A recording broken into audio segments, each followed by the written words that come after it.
மக்களே, இதுதான் எங்கள் ஊர். எப்படி இருக்குன்னு சொல்லுங்கள். சிட்டிக்குள்ளரெலாம் இந்த மாதிரி ஒரு வியூ கிடைக்கிறது ரொம்ப கஷ்டம். பஜாஜ் RS 200 இந்த பைக்கு பற்றின விஷயங்களை தான் நம்ம இன்றைக்கி இந்த வீடியோவில் பார்க்க போகிறோம். டைம் வேஸ்ட் பண்ணாமல் டேரெக்டாக வீடியோக்குள்ளே போகலாம். ஆக்சுவலாக இதுக்கு முன்னாடி போட்ட ஒரு ஷார்ட் வீடியோவில் இந்த வண்டியை பற்றின ஷோரூம் டெமோவும் ப்ளஸ் அதை நான் பர்ச்சேஸ் பண்ண ஒரு சின்ன கிளிப்பும் தான் போட்டிருப்பேன். இந்த வண்டியை ஏன் சூஸ் பண்ணேன் அப்படின்னு பார்த்தீங்கன்னா, ஃபர்ஸ்ட் ரீசன், நான் இதுக்கு முன்னாடி பல்சர் 150cc வச்சுருந்தேன். அந்த வண்டிக்கு அப்புறம் அப்கிரேடிங்காக தான் இந்த வண்டியை பஜாஜ் பல்சர் RS 200 சூஸ் பண்ணியிருக்கேன். RS 200 பார்த்தீங்கன்னா ஒயிட்டு, ரெட்டு, அப்புறம் வந்து பார்த்திங்கன்னா பிளாக்கு, அதாவது பியூட்டர் கிரேன்னு சொல்கிறாங்க. அது பேருக்கு தான் கிரே, பட் வண்டியில் ஆல்மோஸ்ட் எல்லா லொக்கேஷன்லையும் பார்த்தீங்கன்னா பிளாக் தான் இருக்குது. பல்சர் 150cc 2013 மாடலில் நான் வந்து ஃப்ரண்ட் டிஸ்க் பிரேக் அந்த வேரியண்ட் வந்து வச்சுருந்தேன். நான் இப்போ காலேஜ் ஃபைனல் இயரில் இருந்தேன். எனக்கு அந்த வண்டி வந்து சென்டிமெண்டலாக ரொம்ப பிடிச்சிருச்சு. அந்த வண்டியோட எக்ஸ்பீரியன்ஸு, அதோட மெயின்டெனன்ஸ் சார்ஜஸ், அதில் கிடைக்கிற மைலேஜ் எல்லாமே எனக்கு பிடிச்சிருந்துச்சு. பல்சர் 150cc அப்புறம் எனக்கு வந்து 150cc மேலே இருக்கிற வண்டி தான் சூஸ் பண்ணணுங்கிற ஐடியா என் மனசுக்குள்ளே ரொம்ப நாளாகவே இருந்துச்சு. அது இல்லாமல் நான் வந்து அடிக்கடி சிட்டிக்குள்ளே அதிகமாக போயிட்டு வருவேன். அப்புறம் வந்து மேக்ஸிமம் லாங்கஸ்ட் ட்ரிப்பு ஜேர்னியை சூஸ் பண்ணுவேன். எப்போவுமே கார்லேயே போயிட்டுருந்தோம் ரொம்ப வருஷமாகவே. சேஞ்சுக்காக 2 வீலர் சூஸ் பண்ணலாம் அப்படிங்கிறதுக்காக தான் இந்த 200cc பைக்கை சூஸ் பண்ணியிருக்கேன். RS 200 சூஸ் பண்ணுறதுக்கு இன்னொரு ரீசன் என்னென்னா, ஒரு 200cc செக்ஷன்லேயே வந்து இதோட ரைடிங் போஸ்டர், அதாவது நம்ம உட்காந்துட்டு போகிற அந்த பொசிஷன் இருக்குது இல்லைங்களா, அது எனக்கு ரொம்ப ரொம்ப பிடிக்கும். ஏன்னா ரொம்ப அக்ரெசிவாக, கொஞ்சம் ரேஸ் பைக் மாதிரியான ஒரு லொக்கேஷனும் இல்லாமல், ஸ்ட்ரைட்டாக உட்காந்துட்டு போகிற மாதிரி, அதாவது அப்ரைட் பொசிஷனும் இல்லாமல் ஒரு பர்ஃபெக்டான ஒரு லொக்கேஷன் தான். அதாவது ஒரு R15 மாதிரி ஒரு ரேசிங் கண்டிஷனில் பொசிஷன் இல்லாமையும், நார்மலாக RE 350 அந்த மாதிரி ஒரு அப்ரைட்டான பொசிஷனும் இல்லாமல் ஒரு மீடியம் லொக்கேஷனில் தான் இந்த ரைடிங் பொசிஷன் இருக்குது. எனக்கு அது ரொம்ப பிடிக்கும். ஃபர்ஸ்ட் டைமாக வந்து ஒரு 200cc பைக்கை சூஸ் பண்ண ஒரு எக்ஸ்பீரியன்ஸ் இருக்குது இல்லைங்களா, அது வந்து என்னால் சொல்லி புரிய வைக்கவே முடியாது. இதோட டிரைவிங் ஃபர்ஸ்ட் டைம் நான் எடுக்கிறப்ப ஷோரூமில் டெமோக்கு எனக்கு ட்ரையலுக்கு கொடுத்தாங்க. அந்த வண்டியை நான் எவ்வளோ பயத்தோடையும் ஒரு மனசுக்குள்ளே ஒரு ஃபியரோட ஸ்டார்ட் பண்ணேங்கிறது எனக்கு மட்டும்தான் தெரியும். ஏன்னா ஆக்சலரேஷன் எப்படி இருக்கும், அதோட பவர் எப்படி அவுட்புட் ஆகுங்கிறதெல்லாம் நிறைய எனக்கு இம்ப்ரெஷன் கலந்த ஒரு ஃபியர் இருந்துச்சு. நான் இதுக்கு முன்னாடி R15 பைக்கு, ராயல் என்ஃபீல்டு 350 இந்த மாதிரி பைக்ஸ்லாம் நான் ஓட்டியிருக்கேன். எல்லாம் வந்து ஒரு ஷார்ட் ட்ரிப்பு தான், ஒரு 10 கிலோமீட்டர் 20 கிலோமீட்டர் மேக்ஸிமம் 50 வரைக்கும் ஓட்டியிருக்கேன். ஆனால் இந்த RS 200 மேலே எனக்கு ஒரு க்ரஷ் இருந்துகிட்டே இருந்துச்சு. பல்சர் 150 வந்து மிட் நைட் பிளாக்குங்கிற கலர் தான் நான் வச்சுருந்தேன். இந்த மிட் நைட் பிளாக்லேயே வந்து எனக்கு அந்த கிளாஸியான ஃபினிஷ் ரொம்ப ரொம்ப பிடிக்கும். பல்சர் 150 நீங்கள் வச்சுருந்தீங்க அப்படின்னா அதை பற்றின எக்ஸ்பீரியன்ஸ் உங்களுக்கு எப்படி இருக்குங்கிறத நீங்கள் சொல்லுங்கள். என்னை பொறுத்த வரைக்கும் ஒரு மிட் நைட் பிளாக்குங்கிற அந்த பல்சர் 150cc கலர் வந்து இன்னுமே என் மனசுக்குள்ளே இருக்குது. இப்போ மார்க்கெட்டில் 2025 டைம்லைனில் என்னென்ன வண்டி ரிலீஸ் ஆகிருக்கோ எல்லா வண்டியை விடவும் என்னுடைய பல்சர் 150 ரொம்ப ரொம்ப ரொம்ப எனக்கு ரொம்ப பிடிக்கும். அது எப்படி அளவுகளால் வார்த்தைகளால் சொல்ல முடியாது. இப்போ அதே மாதிரி மிட் நைட் பிளாக்கில் இந்த RS 200 நான் எதிர்பார்த்தேன். பியூட்டர் கிரே அப்படிங்கிற ஒரு கிளாஸி ஃபினிஷில் தான் கொடுத்துருக்காங்க. வண்டி வந்து மிக்சடு கலராக தாங்க இருக்குது. பேருக்கு வந்து பியூட்டர் கிரே, ஆனால் வந்து பார்த்திங்கன்னா மேக்ஸிமம் வண்டியோட கலர் வந்து பிளாக்காக தான் இருக்குது. நிறைய வண்டிகள் வர்றதுனால வீடியோ இன்டரப்ட் ஆகும், தப்பாக எடுத்துக்காதீங்க. எல்லாரை போலவும் ஒரு ப்ராடக்ட் வேணும் அப்படின்னா நான் டக்குன்னு பர்ச்சேஸ் பண்ணிட்டு போகிற ஆள் நான் கிடையாது. ஒரு ப்ராடக்ட் வாங்குகிறோம், ஒரு பைக்கோ அல்லது மொபைலோ காரோ எது வேணாலும் எடுத்துக்கோங்களேன், அந்த ப்ராடக்ட் பற்றி ஃபுல்லாக அலசி ஆராய்ஞ்சு, இன்னும் சொல்லப்போனால் ஒரு எக்ஸல் ஷீட் போட்டு அதோட டிஃப்ரென்ஸ் என்னென்ன இருக்குது, நம்ம வாங்குறதுக்கு என்னென்ன ஆப்ஷன்ஸ் அவைலபிளில் இருக்குது, அதை நம்ம வாங்கினா எப்படி மெயின்டெனன்ஸ் இருக்கும், இது பற்றின எல்லா விஷயங்களையும் தெரிஞ்சுக்கிட்டு, எக்கனாமி எல்லா விஷயத்தையுமே, மெயின்டெனன்ஸ் முதற்கொண்டு எல்லாத்தையுமே தெரிஞ்சுக்கிட்டு மட்டும்தான் நான் அந்த ப்ராடக்ட்டை பர்ச்சேஸ் பண்ணுவேன். ஒரு 2.5-3 இயர்ஸ்க்கு அப்புறம் ஒரு பெரிய ரிசர்ச்சை முடித்து, அதாவது கம்பேரிசன் சொல்கிறேன், ரிசர்ச்னால் நான் அப்படி தான், அதாவது இது ஓகேவா, இது பெட்டராக இருக்குமா, இது நம்ம பட்ஜெட்டுக்கு ஹெல்ப்ஃபுல்லாக இருக்குமா, வாங்கினதுக்கப்புறம் இதோட மெயின்டெனன்ஸ் எல்லாம் எப்படி இருக்குங்கிற எல்லா விஷயத்தையும் பேசிக்காக ஓரளவுக்கு தெரிஞ்சுக்கிட்டு தான் நான் இந்த RS 200 சூஸ் பண்ணேன். ஃபஸ்ட்டு இந்த வண்டியை நான் சூஸ் பண்ணதுக்கான மேஜர் விஷயங்களை மட்டும் நான் உங்கள்கிட்ட சொல்கிறேன். நம்பர் 1 வந்து எனக்கு இது 200cc ஃபர்ஸ்ட் எக்ஸ்பீரியன்ஸ். பட் எனக்கு இது ஹையஸ்ட் சிசி பிஃபோர் 150cc, இப்போ வந்து upgrading to the 200cc section. ஓகேங்களா. ரெண்டாவது ஆப்ஷன் வந்து பார்த்திங்கன்னா இது பஜாஜ். இந்த கம்பெனி மேலே நான் வச்சுருக்கிற ட்ரஸ்ட்டு. ஏன் அப்படின்னா இதுக்கு முன்னாடி நான் வச்சுருந்த பஜாஜ் பல்சரோட லைஃப் டைம் எனக்கு ரொம்ப ரொம்ப பிடிச்சிருந்துச்சு. அதோட மெயின்டெனன்ஸ் எனக்கு ரொம்ப ரொம்ப பிடிச்சிருந்துச்சு. அடுத்ததாக பார்த்தீங்கன்னா இதோட ரைடிங் பொசிஷன். இதில் நான் உட்காந்து உங்களுக்கு காட்டுறேன். என்னோடய பொசிஷன், ரைடிங் பொசிஷன் எப்படி இருக்குங்கிறத நீங்களே பாருங்கள். தெரியுதுண்ணா, வண்டி தெரியுதா? பாதியா இப்படிலாம் இல்லை, கரெக்டாக இருக்குது, பர்ஃபெக்டாக இருக்குது. ட்ராக்டர் போகுது.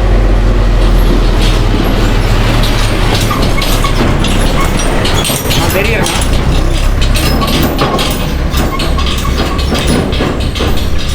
கால் அதாவது ரொம்ப அக்ரெசிவான பொசிஷன்னா இதுதாங்க. பர்ஃபெக்டாக இருக்கா? கியர் ஷிஃப்டிங்கு, கை. ஒரு சில வண்டிலாம் பார்த்திங்கன்னா இப்படி இருக்கிற மாதிரி இருக்கும், ஒரு சில வண்டிலாம் இப்படி இருக்கிற மாதிரி இருக்கும். நம்மளுக்கு இப்படிலாம் வேண்டாம், இப்படியும் வேணாம், பர்ஃபெக்ட் கண்டிஷனில் இப்படி தான் வேணும். ஸோ இந்த பொசிஷன் பார்த்திங்கன்னா ஓவராக பெண்ட் ஆகாது, நீட்டாக இருக்கும். வேணும்னா டக் பண்ணி ஓட்டுறதுனா இப்படி ஓட்டுற மாதிரி இருக்கும், பட் அது கன்வீனியண்ட்டாக இருக்காது. பட் இதுதான் கரெக்ட், இந்த பொசிஷன் தான் கரெக்டு. எனக்கு அது ரொம்ப பிடிச்சிருந்துச்சு. நாலாவது பார்த்திங்கன்னா இந்த வண்டி வந்து பஜாஜ் பல்சர் RS 200ஓட ஸ்டர்டினஸ். அதாவது வண்டியில் இருக்கிற ஒவ்வொரு பகுதியுமே எவ்வளவு ஸ்ட்ராங்கானது. இதில் இருக்கிற பார்ட்ஸ், அப்புறம் வந்து பார்த்திங்கன்னா சின்ன சின்ன ஆக்சசரிஸ். ஃபார் எக்ஸாம்பிள் இந்த food rest, side mirrors, break levers, indicators, அப்புறம் வந்து பார்த்திங்கன்னா மட்கார்டு, இதோட ஃபேரிங்ஸு எல்லாமே, விண்ட்ஸ்க்ரீன் வைசரு எல்லாமே. இப்போ இந்த பார்ட்ஸ் நான் இப்போ சொன்னேன் இல்லைங்களா, அதெல்லாம் வந்து எனக்கு தெரிஞ்சதை மட்டும்தான் சொல்கிறேன். பட் வண்டியோட எக்ஸ்பர்ட்ஸ் எல்லாம் கண்டிப்பாக உங்களுக்கு எல்லா பார்ட்ஸும் தெரிஞ்சிருக்கும்.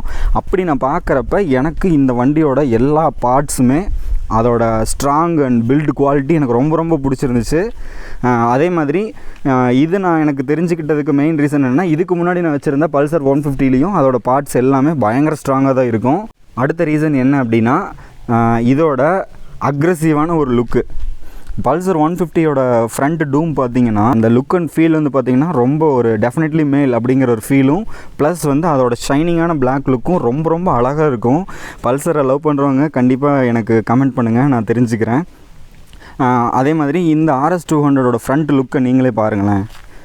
அந்த ரெண்டு ஹெட்லைட்டு ப்ளஸ் வந்து அந்த சைடு மிரர்ஸு, அப்புறம் விண்ட்ஸ்க்ரீன் வைசரு, ஓவரால் அந்த ஃபேஸ் கட்டு, இது எல்லாத்தையும் பாருங்களேன். எனக்கு இந்த அக்ரெசிவ் லுக் ரொம்ப ரொம்ப ரொம்ப பிடிச்சிருந்துச்சு. ஸோ இதை நான் சூஸ் பண்ணியிருக்கேன். அக்ரெசிவ் லுக்குன்னு சொல்கிறப்பவே இதோட டெயில் சைடும் எனக்கு ஞாபகம் வரும். டெயில் லேம்ப் இருக்குது இல்லைங்களா, ஒரு 2018 அந்த ரேஞ்சில் பார்த்திங்கன்னா நான் ஹைவே க்ரூசிங் அதிகமாக என்னோடய பல்சர் 150cc போவேன். அந்த டைமில் என்னை கிராஸ் பண்ணி போகிற RS 200 பைக்கை நான் பார்த்துருக்கேன். இந்த டெயில் லேம்ப் இருக்குது இல்லைங்களா, கிட்டத்தட்ட ஒரு 1/2 கிலோமீட்டருக்கு மேலே பின்னாடி வர வண்டிக்கெலாம் கூட ரோடு ஒரு வேளை சப்போஸ் ஹைவே ஸ்ட்ரைட்டாக இருந்துச்சுன்னா இந்த லைட்டோட பிரைட்னஸ் இருக்குது இல்லைங்களா, அவ்வளோ அழகாக தெரியும். பின்னாடி அந்த எல்இடியோட பிரைட்னஸோட வந்து கம்பேர் பண்ணுறதுக்கு இப்போதைக்கு இங்கே மார்க்கெட்டில் இல்லை, எங்கேயுமே அந்த மாதிரி ஒரு வண்டியே கிடையாது. காருக்கு ஈக்குவலாக இருக்குங்க. இந்த டெயில் லேம்ப் எனக்கு ரொம்ப ரொம்ப பிடிக்கும், இந்த ஸ்டைலு. ஸோ இதுவும் வந்து பார்த்திங்கன்னா காரணம். இந்த பைக் நான் பர்ச்சேஸ் பண்ண டேட் பார்த்திங்கன்னா புக்கிங் பண்ணினது 31st December 2024. வண்டி நம்ம பர்ச்சேஸ் பண்ணி வெளியில் எடுத்தது பார்த்திங்கன்னா 1/1/2025. நம்ம சிட்டிக்குள்ளே இருக்கிற ஷோரூம்லலாம் வந்து பார்த்திங்கன்னா இந்த வண்டி டிமாண்டு தான். என்னென்னா நீங்கள் போனீங்கன்னா புக் பண்ணி உடனே நம்மளுக்கு வண்டி கிடச்சிடாது. எனக்கு ஏதோ லக்குங்கிறதுனால அந்த டைமில் வண்டி இருந்துச்சு, எடுத்தாச்சு. எனக்கு ஒரு ஆப்ஷன்ஸ் கூட எனக்கு காட்டலை. இன்னும் 2-3 பீஸ் இருந்தால் நான் அதிலேருந்து ஒன்று சூஸ் பண்ணுவேன் அப்படின்னு நான் கேட்டதுக்கு ஷோரூமில் வந்து ரிஃப்யூஸ் பண்ணிட்டாங்க. எப்படின்னா நாங்கள் வந்து ஒரு மந்த்துக்கு 1 or 2 pieces or 3 pieces தான் சேல்ஸ் பண்ணுவோம், 3 வண்டி 2 வண்டி தான் எங்களுக்கு சேல்ஸ் ஆகும் அப்படின்னு சொல்லிட்டாங்க. இப்போ வந்து எனக்கு இருந்த ஆப்ஷன்ஸு 2 பியூட்டர் கிரே வண்டி தான் RS 200ல். ஏன் எனக்கு ரெட்டு ஒயிட்டெல்லாம் கூட எனக்கு காட்டவே இல்லை. வண்டி வந்து RS 200 ஏதாவது நியூவாக அப்டேட் பண்ணி வேறு மாடலில் லான்ச் ஆக போகுதா, இல்லை வந்து உண்மையிலேயே அவங்கள்ட்ட ஸ்டாக் டிமாண்டு தானா, ஆர்டர் புக் பண்ணி தான் நம்மளுக்கு ஸ்டாக்கு கொண்டு வருவாங்களாங்கிறது எதுவுமே எனக்கு தெரியல. இருந்தாலும் எனக்கு லேட்டஸ்ட்டாக அப்டேட் ஆகி வர RS 200 மேலே எனக்கு அவ்வளோவா இன்ட்ரெஸ்ட்டும் இல்லை, நம்பிக்கையும் இல்லை. எனக்கு வந்து இந்த செமி டிஜிட்டல் மீட்டர் தான் வந்து ரொம்ப ரொம்ப கன்சோல் பிடிச்சிருக்கு. அதே போல் இந்த மீட்டரில் வர இன்ஃபர்மேஷனே எனக்கு போதுமானது. எனக்கு வந்து ப்ளூடூத் வேணும், யூஎஸ்பி சார்ஜர் வேணும், இந்த மாதிரி ஒரு ஃபேன்சியான ஜிமிக் ஐட்டம்லாம் எனக்கு தேவையே கிடையாது. ஏன்னா எனக்கு வந்து பல்சர் பற்றி நல்லா தெரியும்.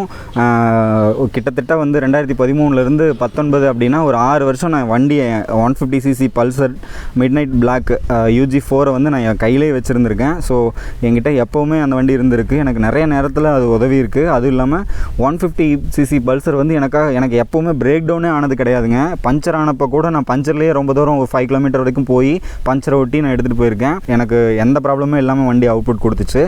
அதனால எனக்கு பல்சர் மேலே ஒரு பெரிய நம்பிக்கையே இருக்குது.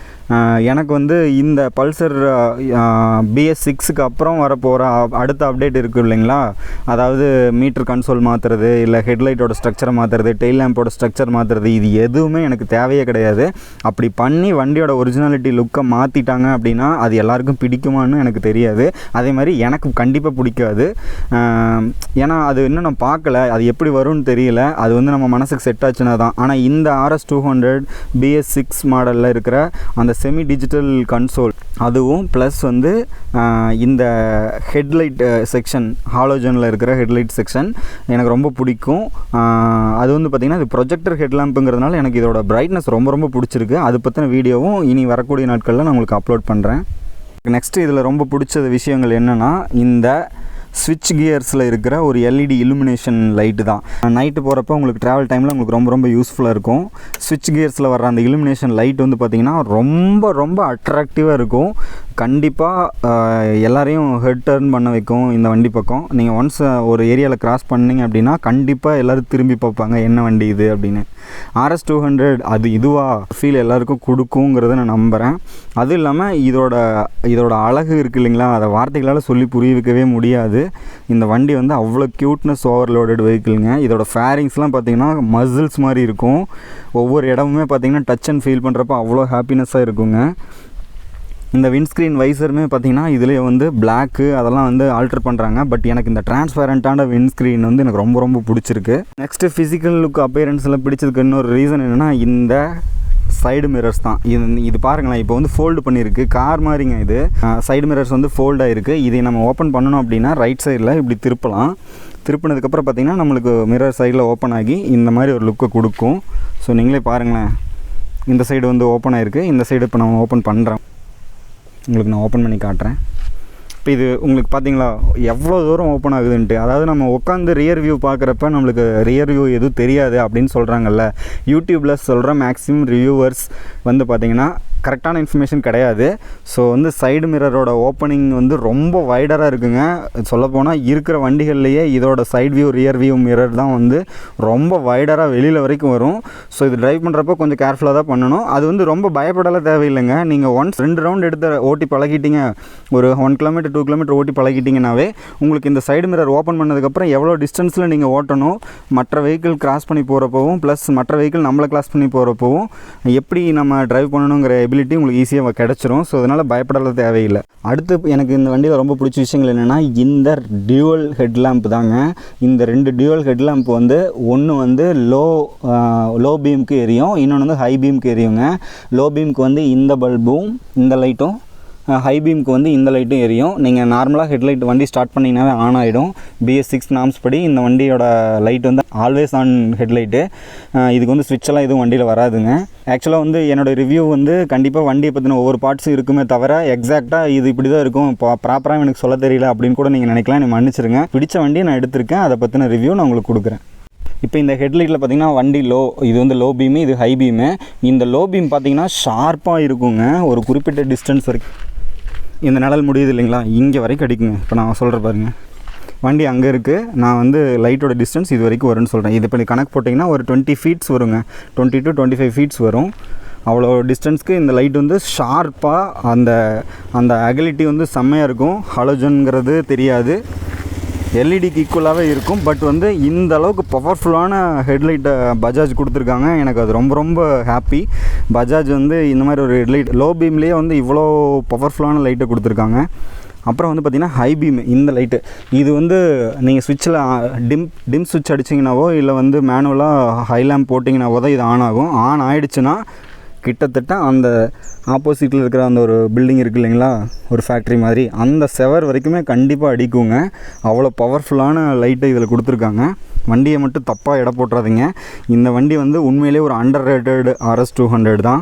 பஜாஜில் வர்ற வண்டிகள்லேயே இது வந்து one of the best in class bike தான் இது, இந்த RS200 தான். மற்ற சேனல்ஸ்லாம் வந்து ஹாலோஜன் லைட்டு தான் கொடுத்துருக்காங்க, இது இந்த வண்டி வந்து LED அப்கிரேட் பண்ணல அப்படி இப்படின்ட்டு நிறைய குறைகள் தான் சொல்கிறாங்க. உண்மையிலேயே நான் சொல்கிறேங்க, இந்த RS200ல் இருக்கிற ஒரு ஹெட்லைட் செக்ஷன் அப்படிங்கிறது பார்த்திங்கன்னா ஒன்லி டியூவல் கொடுத்துருக்காங்க, ஹாலோஜன் கொடுத்துட்டாங்கங்கிற குறையெல்லாம் கிடையாதுங்க. இந்த வண்டியோட ஹெட்லைட்டோட பவர் வந்து பார்த்திங்கன்னா கிட்டத்தட்ட ஒரு காருக்கு ஈக்குவலாக இருக்குங்க. இந்த லைட் வந்து உங்களை ரொம்ப சாட்டிஸ்ஃபை பண்ணும். நீங்கள் உங்களுக்கு சான்ஸ் கிடைச்சா லோக்கல் ஷோரூமில் இருட்டாகிற டைமுக்கு முன்னாடி ஒரு 6 PM மேலே டைம் கிடச்சிதுன்னா நீங்கள் ட்ரையல் பாருங்கள். கண்டிப்பாக இந்த வண்டியோட ஹெட்லைட் வேறு லெவலில் இருக்கும்.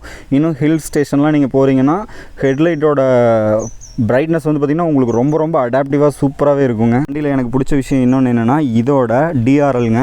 இதில் பார்த்திங்கன்னா இந்த இடமும் ப்ளஸ் இந்த இடமும் பார்த்திங்கன்னா 2 DRL கொடுத்துருக்காங்க. இது வந்து ஒரு கண்ணோட புருவம் மாதிரி தான் நான் ஃபீல் பண்ணுறேன். இதையா உங்களுக்கு எப்படி இருக்குதுன்னு சொல்லுங்கள்.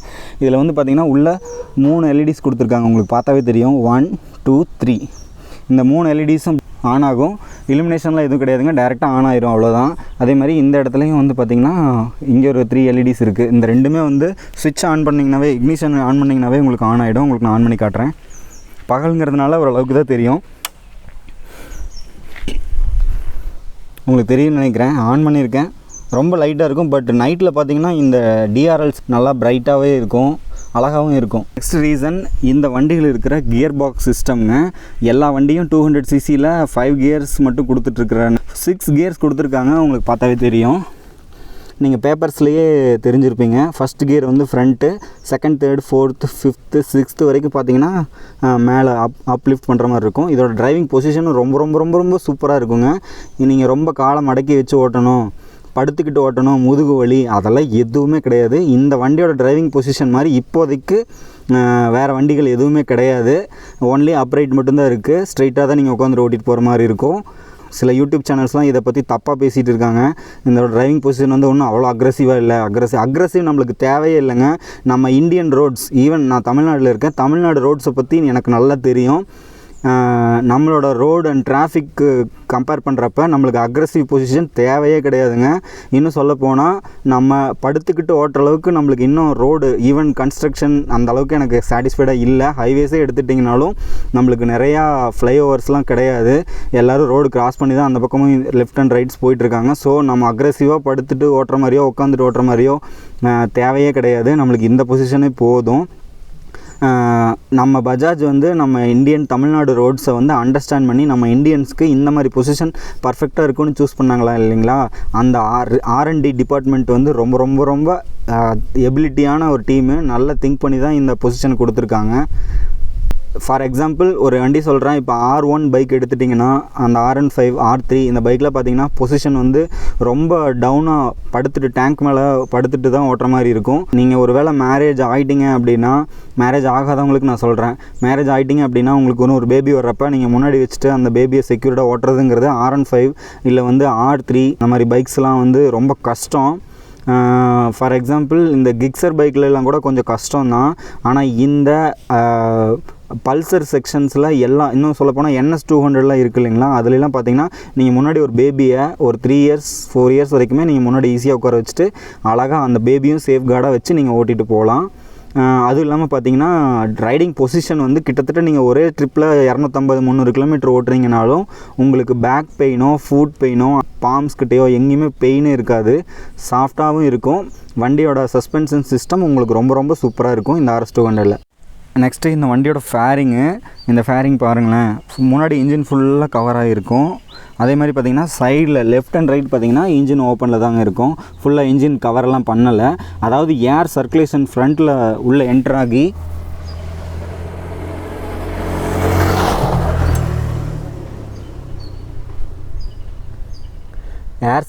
உள்ளே என்ட்ராகி ரேடியேட்டர் வழியாகவே இன்ஜினுக்கு உள்ளே என்ட்ராகி இந்த இன்ஜின் ஒன்றும் இல்லைங்க. ஏன் ஸ்டாப் பண்ணுன்னா, என்னை தாண்டி ஒரு MT-15 வண்டி போச்சு. ஒரு குட்டி பையன் தான் ஓட்டிகிட்டு போகிறான். இந்த ரோட்டுக்கு இந்த ஸ்பீடு தேவையா அப்படிங்கிற மாதிரி போகிறான். ஸோ இந்த மாதிரி ட்ரைவ் பண்ணுறதுனால தான் வந்து மேஜர் ஆக்சிடெண்ட்ஸ்லாம் நடக்குது. சிட்டிக்குள்ளார நடக்கிறது ரீசனும் அப்படி தான். இப்போ இவங்க இந்த ஸ்பீடு போகிறதுனால என்ன டிஸ்அட்வான்டேஜ் அப்படின்னா, யாராவது சடனாக ஒரு பேபியோ இல்லை ஏதாவது ரோடு ஓரத்தில் இருக்கிறவங்களோ கிராஸ் ஆனாங்கன்னா கண்டிப்பாக இவங்க வண்டியை நிறுத்த முடியாது. மேலே கொண்டு போய் விட்டோ அடித்தோ கன்ஃப்ளிக்ட் ஆகி மொத்தமாக டேமேஜ் ஆகி வண்டி கீழே விழுகிறது மட்டும் இல்லாமல் ஆப்போசிட்டில் வர்ற சம்மந்தமே இல்லாத ஒரு பர்சனை ஹர்ட் பண்ணுறாங்க. மாடு ஆடு இந்த மாதிரி எது குறுக்க வந்தாலும் இந்த மாதிரி ஒரு லொக்கேஷனில் இந்த ஸ்பீடு போகிறது, அதாவது இப்போ அவர் போனது கண்டிப்பாக இந்த இடத்துக்கு ஒரு டேர்ன் வந்துச்சு, அங்கே டேர்னில் ஸ்லோ பண்ணினாங்க. பட் வந்து அவங்க ஓப்பனிங் ஸ்பீடு பார்த்திங்கன்னா இருக்கிற எல்லா ஆர்பிஎம்மும் யூஸ் பண்ணி ஃபஸ்ட்டு செகண்ட் தேர்டு ஷிஃப்ட் பண்ணிட்டாங்க. இந்த ஒரு 100 மீட்டர்லேயே இவ்வளோ ஷிஃப்ட் பண்ணி இவ்வளோ ஸ்பீடு எடுக்கிறாங்க. கண்டிப்பாக இந்த பக்கம் பார்த்திங்கன்னா உங்களுக்கு ஒரு 3 ways தான் வருது. உங்களுக்கு பார்த்தா தெரியும், அவங்க ஒரு வண்டி இப்போ கிராஸ் ஆகுது. ஸோ 3 ரோடு ஜாயிண்ட் ஆகுது. கண்டிப்பாக அவங்களால ஸ்பீடு டவுன் பண்ணுறதும் கஷ்டம். இந்த ஷார்ட் டேர்ம் பீரியடில் என்ன தான் ஏபிஎஸ் இருந்தாலும் வீல் ஸ்பின் ஆகிக்கிற அளவுக்கு வண்டி எடுத்ததுனால நிறுத்துறது ரொம்ப கஷ்டம். ஸோ வண்டி எப்போவுமே சிசி அதிகமாக எடுக்கிறதோ இல்லை ரேசிங் பைக் எடுக்கிறதோ அதில் வந்து ஒரு டாப் எண்ட் பைக் எடுக்கிறதோ ஒரு விஷயமே கிடையாது. யார் வேணாலும் நினச்சா இப்போல்லாம் எடுக்கலாம். ஈவன் மிடில் கிளாஸில் இருக்கிற நான்லாம் வண்டி எடுக்கிறப்ப கண்டிப்பாக எல்லோரும் எடுக்க முடியும். உங்களோட கனவு தான் உங்களை உயர்த்தும். நீங்கள் நல்லா முயற்சி பண்ணுங்கள், உங்களுக்கு உழைப்பை நம்புங்க, உங்களோட உழைப்பை நீங்கள் நம்புங்க, நீங்கள் நினச்சா வண்டி எடுக்கலாம். அப்புறம் வந்து ஸ்பீடிங் வந்து கண்டிப்பாக நல்லதில்லை, உங்களுக்கும் நல்லதில்லை, கண்டிப்பாக ஆப்போசிட்டில் வர்றவங்களுக்கும் நல்லதே கிடையாது. ஏன்னா ஸ்பீடு வந்து ஒருத்தரோட லைஃபையே மாற்றுற அளவுக்கு பவர்ஃபுல்லானது. ரோட்டில் ஸ்பீடாக போகிறதுனால எந்த பெனிஃபிட்டுமே கிடையாது. ஓகே, நம்ம வீடியோக்குள்ளே வருவோம். ஜென்ரல் அவேர்னஸ்க்குள்ளே போனோம்னா என்கிட்டேருந்து இப்படி தாங்க அட்வைசஸ் ஃபுல்லாக வரதான் செய்யும். அது உங்களுக்கு பேடாக தெரியலாம், சிலருக்கு பிடிச்சிருக்கலாம், என்னை மன்னிச்சிடுங்க. பேடாக தெரிஞ்சதுன்னா ஸ்கிப் பண்ணிவிடுங்க. நான் எப்போவுமே பெஸ்ட்டாக இருக்கணும்னு தான் நினப்பேன். வண்டி விஷயத்துக்குள்ளே வருவோமே, நம்ம மறுபடியும் ஜென்ரலுக்குள்ளே போக வேண்டாம். இல்லைங்க, நான் சில விஷயங்களை இங்கே சொல்லியே ஆகணும்.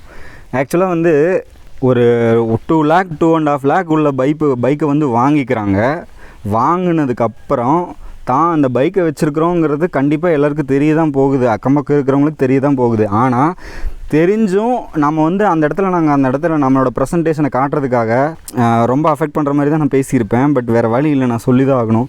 ஸ்பீடு வந்து கண்டிப்பாக எல்லா இடத்துலையுமே உதவாது, உங்களுக்கு அது தேவையும் படாது. உண்மையிலே ஸ்பீடுங்கிறது ரொம்ப தேவை. எப்படின்னா ஏதாவது எமர்ஜென்சி டைமு, இப்போ இந்த இடத்துல நம்ம ஸ்பீடாக போய் தான் ஆகணும், அங்கே வந்து உயிர் ஓரியன்டான ஒரு ப்ராப்ளம் இருக்குது, இல்லை வந்து நம்ம இந்த இடத்துல போய் ஆகணும், ரொம்ப இம்பார்ட்டண்ட்டான ஒர்க் இருக்குது, நம்ம லைஃப்பில் ரொம்ப இம்பார்ட்டன்ட் நீடு இருக்கிற இடத்துல நம்ம ஸ்பீடு போகலாம். பட் வந்து அந்த டைம் பீரியட்லேயுமே வந்து பார்த்திங்கன்னா வில்லேஜ் சைட்ஸ்லலாம் போகிறப்போ இல்லை ஹைவேஸ்லையெல்லாம் கூட ஒரு லிமிட்டான ஸ்பீடு, ஒரு ஹைவேஸுங்கிறப்போ ஒரு 60 70 80 மேக்ஸிமம் 80 போகலாம், க்ரூசிங் டைமில் போகலாம், 100 தேவைப்பட்டால் போகலாம். அந்த மாதிரி ஸ்பீடை மெயின்டைன் பண்ணுங்கள்.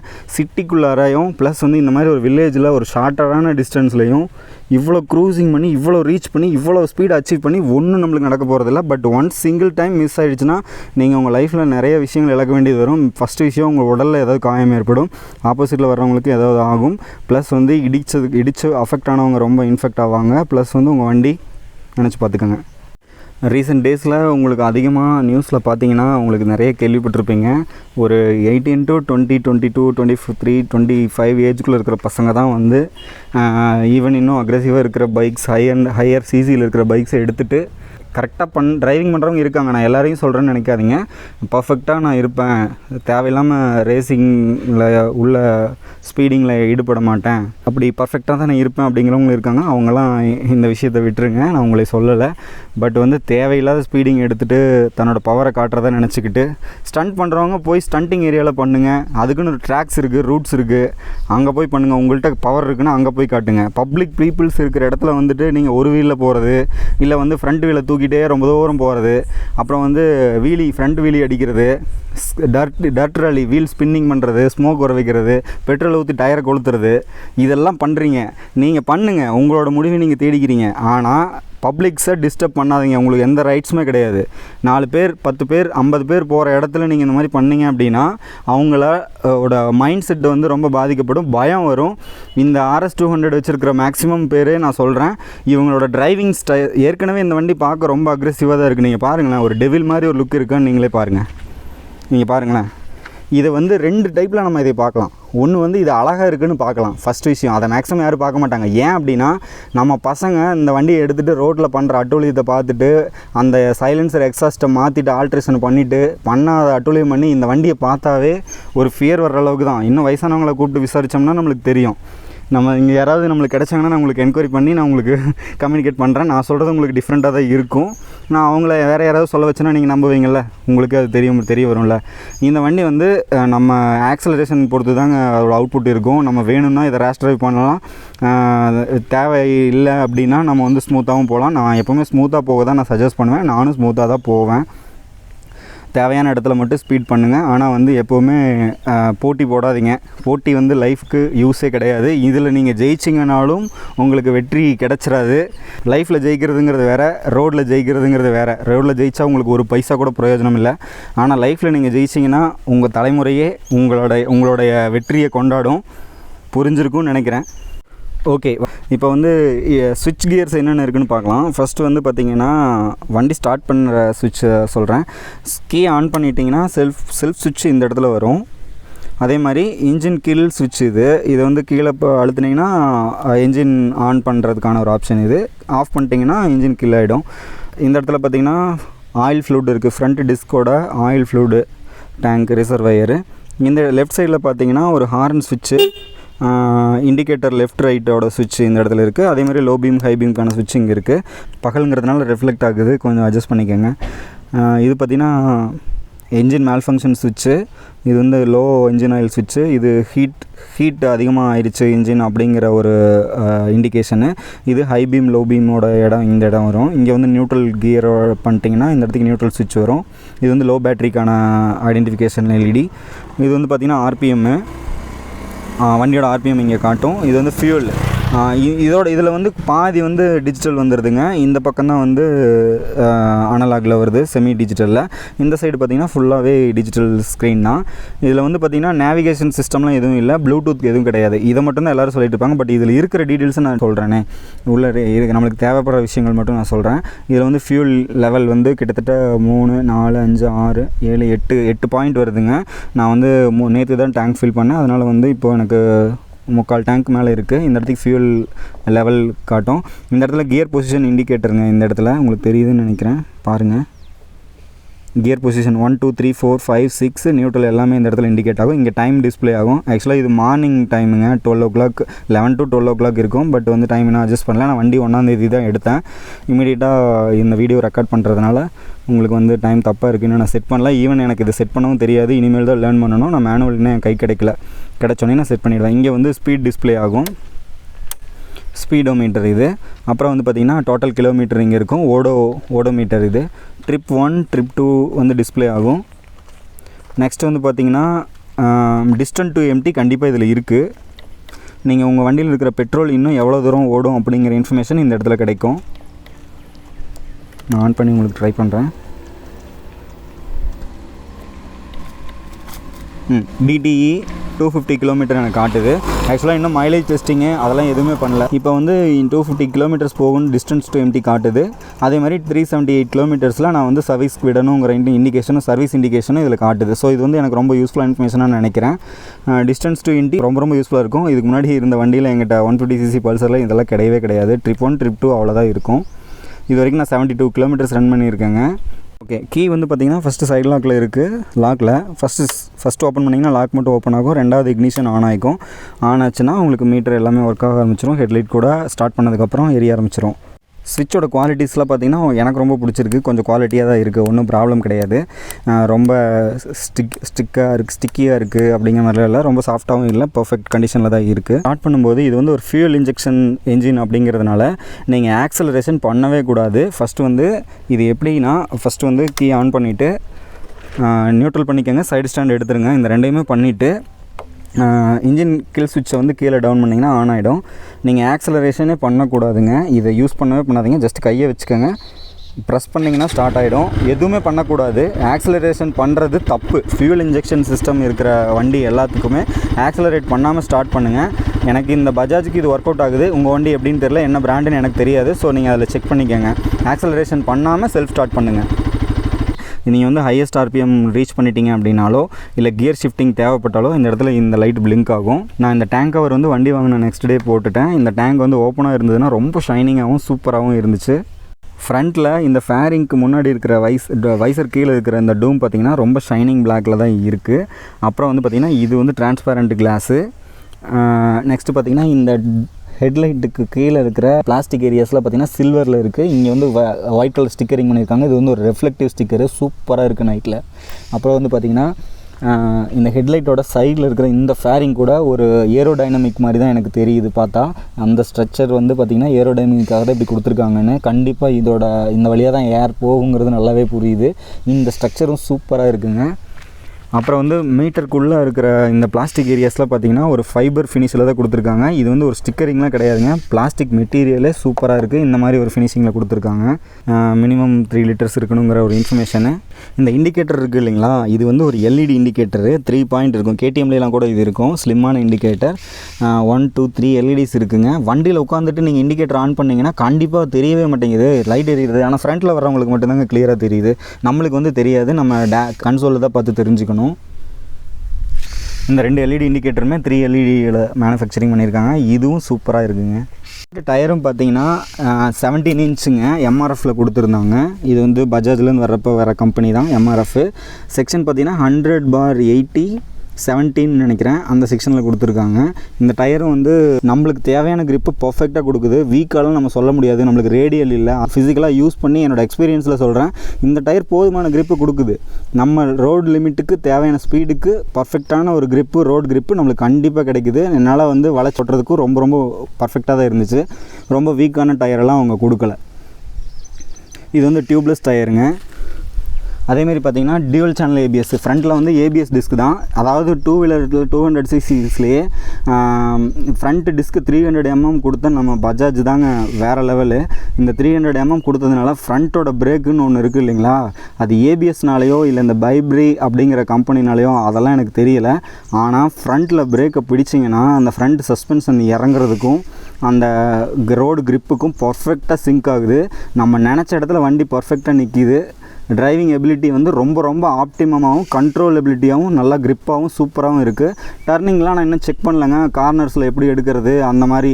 நம்ம அந்த ஸ்பீடு போகவும் தேவையில்லை, நம்ம அந்த கார்னரில் அந்த ஸ்பீடில் போய் டர்ன் பண்ணி அப்படியே படுத்து எந்திரிச்சு நேராக போய் நம்ம ஒன்றும் சாதிக்க போகிறதில்ல. நம்ம ரேஸ் ட்ராக்லாம் ஓட்டலைங்க, நம்ம தமிழ்நாடு ரோடுக்கு நம்ம அந்த ஸ்பீடு போய் எந்த ஸ்பீடு தேவையோ அந்த ஸ்பீடில் போயிட்டு நான் டெஸ்ட் பண்ணிவிட்டு உங்களுக்கு அப்டேட் பண்ணுறேன். கண்டிப்பாக எனக்கு இந்த சஸ்பென்ஷன் ரொம்ப பிடிச்சிருக்கு. இது வந்து யூஎஸ்டி இல்லை அப்படி இப்படி நிறைய குறை சொல்லுவாங்க. ஆக்சுவலாக NS200ல் அப்சைட் டவுன் ஃபோர்க்ஸ் கொடுத்துருக்காங்க, ஆனால் வந்து இந்த RS200ல் கொடுக்கல. கண்டிப்பாக இது வந்து ஏதாவது ஒரு ரீசனோட தான் இருக்கும்னு நான் நம்புகிறேன். இது அப்டேட் கொடுக்காம பழசே மேனுஃபேக்சரிங் பண்ணிகிட்ருக்காங்க, அதே ஸ்டைலில் கொடுக்குறாங்க, அப்படிலாம் கிடையாதுங்க. அப்சைட் டவுன் ஃபோர்க்ஸ் வந்து சில டிஸ்அட்வான்டேஜஸ் இருக்குது. உங்களில் நிறைய பேர் வண்டி வாங்கணும்னு உங்களுக்கு நிறைய ட்ரீம் இருக்கும், பெரிய வண்டியை எடுக்கணும்னு ட்ரீம் இருக்கும், ஹெல்மெட் கேம்ப் போடணும், நம்மளும் ஒரு மோட்டோ லாகர் ஆகணும் அப்படின்லாம் நிறைய ட்ரீம் இருக்கும். அப்படி இருந்தாலும் எனக்கு சொல்லுங்கள்.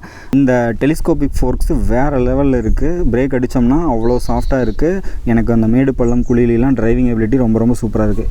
வண்டியை எடுக்கிறதுக்கு முன்னாடி வண்டியை ப்ரீ டெலிவரி இன்ஸ்பெக்ஷன் கம்ப்ளீட்டாக முடிக்கிறப்ப நானும் கூட தான் இருந்தேன். எனக்கு எல்லாம் செக் பண்ணி தான் கொடுத்தாங்க. ஜஸ்ட் ஒரு 80 கிலோமீட்டர் பிலோ தான் நான் ஓட்டியிருக்கேன். இன்னும் ஓட்ட இந்த டியூவல் சேனல் ஏபிஎஸ் எந்த அளவுக்கு எனக்கு யூஸ்ஃபுல்லாக இருக்குங்கிறத நான் உங்களுக்கு அப்டேட் பண்ணுறேன். ஜஸ்ட் ப்ராக்டிக்கல் பர்சன் ஃப்ரம் தமிழ்நாடுங்க. நான் வந்து எனக்கு தெரிஞ்சதை தான் சொல்ல முடியும், தெரியாததை புருடாலாம் விட முடியாதுங்க. கீழே வந்து பார்த்திங்கன்னா பெல்லி கொடுத்துருக்காங்க, அண்டர் பெல்லி. இது வந்து பிளாஸ்டிக்கில் தாங்க கொடுத்துருக்காங்க. இதையும் கழட்டிட்டு ஃபைபரில் போடுறேன், கலர் அடிக்கிறேன், அப்படி இப்படி நிறைய பண்ணுறாங்க. பட் நம்மளுக்கு அது தேவையில்லைங்க. எனக்கு வந்து ஸ்போர்ட்டி லுக்கு இதுலேயே ஆல்ரெடி இருக்குது. மேனுஃபேக்சரிங் யூனிட்லேயே இருந்து வெளியில் வர வண்டியில் அண்டர் பெல்லி எனக்கு இது ரொம்ப பிடிச்சிருக்கு. இந்த இடத்துல வந்து ஒரு சிங்கிள் ஹார்ன் கொடுத்துருக்காங்க. இது சவுண்டு இல்லை அப்படி இப்படின்னு நிறைய யூடியூபர்ஸ் சொல்கிறாங்க. கண்டிப்பாக நான் சொல்கிறேங்க, இந்த 2024 டிசம்பரில் வந்த யூனிட்ஸில் அதிலிருந்து வர யூனிட்ஸ் எல்லாமே இதேமாதிரி தான் இருக்கும்னு நான் நம்புகிறேன். வேறு லெவலில் சவுண்டு ஹாரனாக இருக்குங்க. ஸோ இந்த ஹாரன் வந்து மோர் தென் எனாஃப்ங்க. கண்டிப்பாக இந்த வண்டிக்கு தகுந்த ஹாரன் தான் கொடுத்துருக்காங்க. எனக்கு இது ரொம்ப பிடிச்சிருக்கு. பார்த்திங்கன்னா ரேடியேட்டர் மேலே இருக்குங்க. இது வந்து இதோட இன்ஜின் கூலிங் சிஸ்டம் தான் இது. ரேடியேட்டர் ஃபின்ஸ் வந்து பிளாஸ்டிக்னால் கவர் பண்ணியிருக்காங்க. நான் முடிஞ்ச வரைக்கும் இன்சைடில் கவர் பண்ணுறேன் பாருங்கள். இது வந்து ரேடியேட்டர் ஃபின்ஸு. இது வழியாக தான் ஏர் உள்ளே சர்க்குலேட் ஆகும். என்ஜின் ஹீட் ஆச்சுன்னா ஓவர் ஹீட்டிங் அப்போ ஃபேன் சர்க்குலேட் ஆகும். ஃபேன் ஓடிச்சுன்னா உங்கள் காலில் அழகாக லைட்டாக ஹீட்டு தெரியும். ஹீட்டு வந்து அந்த ஹீட் எங்கேருந்து வரலைங்க, அந்த ரேடியேட்டர் கூலிங் சிஸ்டம் வந்து என்ஜினில் இருக்கிற ஹீட்டை வெளியில் இழுத்து தள்ளுறப்போ உங்களுக்கு லைட்டாக அந்த ஹீட்டு தெரியும். ஆனால் அது ஓடுறப்ப அது ஒரு ஃபீலை கொடுக்குதுங்க. நான் ஒரு 150cc பைக்கை ஓட்டிகிட்டு இருந்தேன் நான். எனக்கு வந்து இந்த கூலிங் சிஸ்டம் வந்து liquid cooling system engine. So எனக்கு ட்ரிபிள் ஸ்பார்க் இருக்கிற வண்டியை ஓட்டணும்னு எனக்கு ரொம்ப நாள் ஆசை. எனக்கு ட்ரிபிள் ஸ்பார்க் வண்டி தான் 150cc, பட் அதோட கூலிங் சிஸ்டம் ஏர் கூலிங்கு. இது வந்து பார்த்திங்கன்னா லிக்விட் கூலிங் சிஸ்டம். எனக்கு அந்த ரேடியேட்டர் ரன் ஆகிற டைமில் இருக்கிற ஃபீல்லாம் வேறு லெவலுங்க. நல்லா இருக்குது, ஃபீல் பண்ணவே நல்லா இருக்குது. காரில் தாங்க இந்த மாதிரி ரேடியேட்டர்லாம் இருக்கும். ஆனால் வந்து ஒரு 2 வீலரில் 200cc செக்ஷனில் எனக்கு இந்த மாதிரி ஒரு ரேடியேட்டர் கொடுத்துருக்குறது எனக்கு ரொம்ப ரொம்ப பிடிச்சிருக்கு. இந்த அண்டர்பெல்லி பாருங்களேன் எப்படி இருக்குன்னு, உங்களோட ஃபீல் சொல்லுங்கள். அண்டர்பெல்லி வந்து ஸ்பீட் பிரேக்கர்ஸ்லாம் உரசலைங்க, நீட்டாக இருக்குது, பர்ஃபெக்டாக இருக்குது. நீங்கள் ஓவர் ஸ்பீடு போய் அப்படியே விடுறது அதெல்லாம் பண்ணிங்கன்னா சஸ்பென்ஷன் பிரச்சனையாகும், ரொம்ப நாள் உழைக்காது. அப்புறம் வந்து அண்டர்பெல்லியும் உரைய வாய்ப்பு இருக்குது. அதிகமாக மேக்ஸிமம் ஸ்பீடு பிரேக்கர் ரொம்ப ஹைட்டாக இருந்துச்சுன்னா உங்களுக்கு வந்து கீழே கேட்டலிக் கன்வெர்ட்டர் இருக்குங்க, அது உரையிறதுக்கு நிறைய சான்சஸ் இருக்குது. நான் அந்த இடத்த உங்களுக்கு காட்டுறேன். இந்த இடம் இந்த டூம் மாதிரி இருக்குது இல்லைங்களா, அந்த டூமோட கீழ்ப்பகுதி உரையிறதுக்கு வாய்ப்பு இருக்குது. ஸோ நீங்கள் சேஃப்டியாக ட்ரைவ் பண்ணிக்க வேண்டியது ரொம்ப அவசியம். RS200க்கும் 11 to 12 mm கிரவுண்ட் கிளியரன்ஸ் குறையும். NS200 வந்து பார்த்திங்கன்னா கிரவுண்ட் கிளியரன்ஸ் கொஞ்சம் அதிகம், இது வந்து கொஞ்சம் கம்மி, 10 mm கம்மி. பஜாஜ்லேயே ரொம்ப ட்ரஸ்டபுளான விஷயம் என்ன அப்படின்னா இந்த ட்ரிபிள் ஸ்பார்க் இருக்கக்கூடிய லிக்விட் கூல் என்ஜின் தான். இதோட பர்ஃபார்மன்ஸ் இருக்குது இல்லைங்களா, இது வந்து அன்னியனாகவும் ஒர்க் ஆகும், அம்பியாகவும் ஒர்க் ஆகுங்க. உங்களுக்கு தேவைப்படுற நேரத்தில் மீடியமாகவும் உங்களால் ஒரு ஃபேமிலி மேன் மாதிரி இதை ஓட்ட முடியும். அதே மாதிரி த்ராட்டில் ரிலீஸ் பண்ணிங்கன்னா அதோட நாய்ஸ் இருக்குது பார்த்தீங்களா, என்ஜின் நாய்ஸு கண்டிப்பாக கண்ட்ரோலே பண்ண முடியாதுங்க. அவ்வளோ ஒரு பயங்கரமான நாய்ஸை கொடுக்கும். அதோட எக்ஸாஸ்ட் நோட்லாம் வேறு லெவலில் இருக்குது, எனக்கு ரொம்ப ரொம்ப பிடிக்குங்க. உங்களுக்கு எக்ஸாஸ்ட் நோட்டை நான் போடுறேன். இப்போ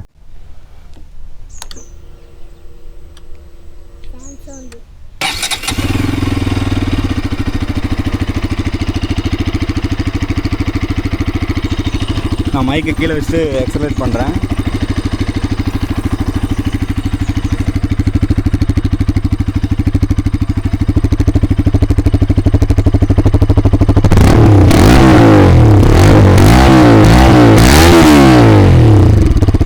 கேடிஎம்மில் வர்ற அந்த பாட்டில் எஃபெக்ட், இந்த டின் பாட்டிலில் ஒரு எஃபெக்ட் வரும் இல்லைங்களா, அந்த ரேசிங் என்ஜின் சவுண்டு தான் இதுலேயும் இருக்குது. அதாவது வந்து பேஸ் அதிகமாக இல்லை, அதாவது பேஸ்ன்னு சொல்லுவோம் இல்லைங்களா, அந்த பஞ்சினஸ் அதிகமாக ராயல் என்ஃபீல்டு அளவுக்குலாம் இல்லை, கேடிஎம் அளவுக்கு தான் இருக்குது. மீடியமாக க்ரூஸ் பண்ணிங்கன்னா அழகாக அந்த நோட்ஸ் நைஸாக இருக்கும், கேட்குறதுக்கும் நல்லாயிருக்கும், பக்கத்தில் இருக்கிறவங்களுக்கும் ரொம்ப ஃபியரை கொடுக்காது, நியூட்ரலாக இருக்கும். பட் ஆர்பிஎம் அதிகமாக ரைஸ் பண்ணினீங்க அப்படின்னா கண்டிப்பாக ரேஸ் பைக்கை விட ஒரு அந்த ட்ராக்கில் இருக்கிற பைக்குக்கு என்ன நோட்ஸ் கிடைக்குமோ அந்தளவுக்கு கிடைக்கும். நீங்கள் வந்து 600cc 1000cc பைக்கோட கம்பேர் பண்ணாதீங்க. நான் ஜஸ்ட்டு 200cc 250cc இருக்கிற பைக்ஸை பற்றி தான் சொல்லிட்டு இருக்கேன். ரேஸ் ட்ராக்கில் இந்த மாதிரி வண்டி எடுத்து ஓட்டுறப்ப அந்த ஒரு நாய்ஸ் என்ஜின் நோட்ஸ் கிடைக்கும் இல்லைங்களா, அந்த நோட்ஸ் இதில் கண்டிப்பாக கிடைக்கும். NS200 கம்பேர் பண்ணுறப்ப RS200ல் இருக்கிற என்ஜின் நோட்ஸ் வேறு லெவலில் இருக்கும்.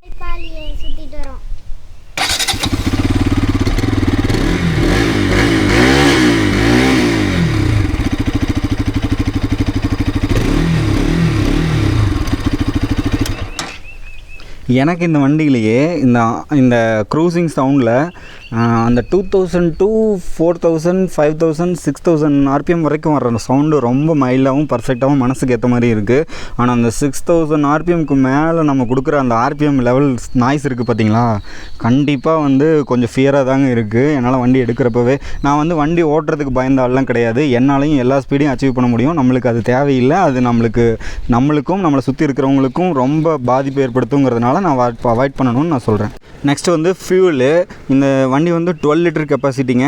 NS200 விட ஒரு 1 லிட்டர் அதிகமாக இதோட ஃபியூல் டேங்க் கெப்பாசிட்டி இருக்கும். வண்டி வெயிட்டு வந்து பார்த்திங்கன்னா NS200 விட ஒரு 15 and above கிலோஸ் வந்து அதிகமாக தான் இருக்கும். எனக்கு எக்ஸாக்டாக டேட்டாஸ் தெரில, நீங்கள் வேணால் அதை செக் பண்ணிக்கோங்க. எனக்கு அந்த டீட்டெயில்ஸ் தேவைப்படலைங்கிறதுனால நான் அதை பெருசாக நோட் பண்ணிக்கல. அதே மாதிரி NS200க்கும் RS200க்கும் லென்த் பிரெட்த்து ஹைட்டும் ப்ளஸ் கிரவுண்ட் கிளியரன்ஸ் வித்தியாசம் ஆகும். RS200 விட NS200 வந்து 14-15 mm வந்து நீளம் கம்மி, கிரவுண்ட் கிளியரன்ஸ் மட்டும் 10 mm அதிகம், 39 mm வந்து பார்த்திங்கன்னா அகலம் அதிகம், அதாவது விட்த்துன்னு சொல்லக்கூடிய அகலம் அதிகம், RS200 அதிகம், NS200ல கம்மி. ஸோ வண்டி பார்த்தாவே தெரியுது இல்லைங்களா உங்களுக்கு, NS200 விட RS200 கொஞ்சம் நீளம் அகலம் உயரம் அதிகம் தான். கூலண்ட்டுன்னு சொல்லக்கூடிய அந்த லிக்விட் கூலிங் சிஸ்டம் வந்து பார்த்திங்கன்னா இந்த இடத்துல அந்த ரிசர்வர் டேங்க் இருக்குது.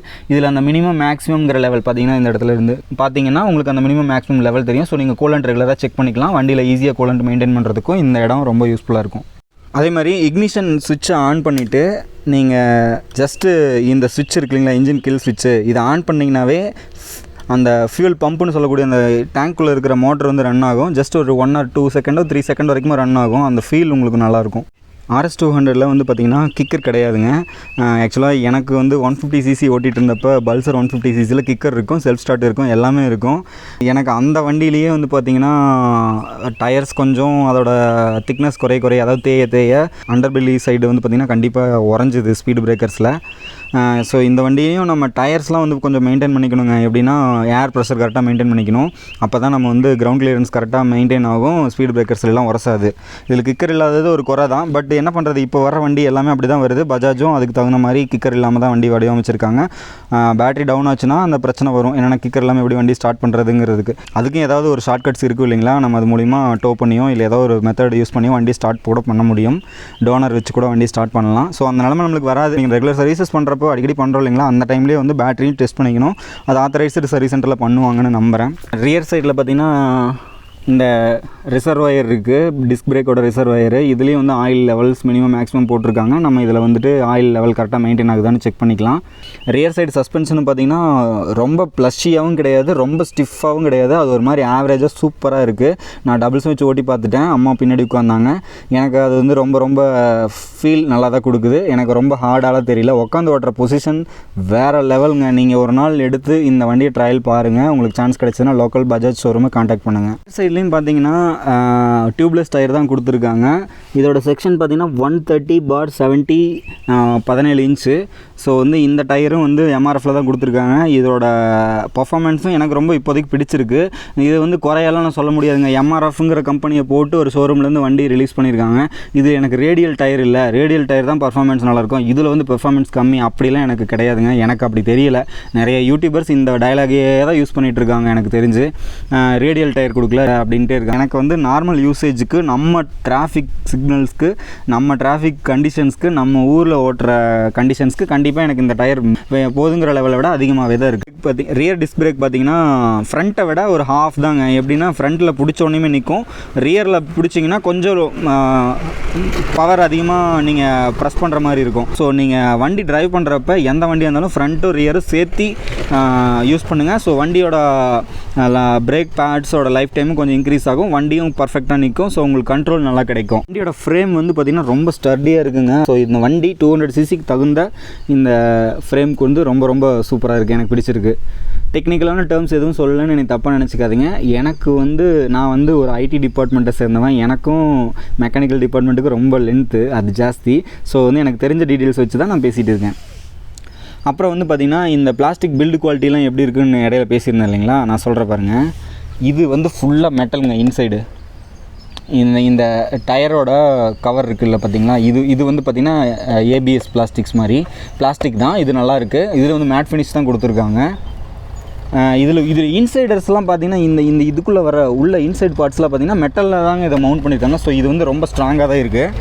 இது வந்து நல்லா ஸ்ட்ராங்காக தான் இருக்குது. நல்லா மவுண்டிங் லொக்கேஷன்ஸும் நல்லா இங்கேயும் லாக் ஆகிருக்கு, அந்த பக்கமும் லாக் ஆகிருக்கு. ஸோ இது வந்து நல்ல ஸ்டடியாக தான் இருக்குது. அதே மாதிரி பார்த்திங்கன்னா இந்த சைடில் இருக்கிற மட்கார்டும் பார்த்திங்கன்னா ரொம்ப ஸ்ட்ராங்காக தான் இருக்குது. இதோட மவுண்டிங் ப்ராக்கெட்ஸ்லாம் வந்து பார்த்திங்கன்னா ஃபுல்லி மெட்டாலிக்கு நைஸாக பில்டு பண்ணியிருக்காங்க.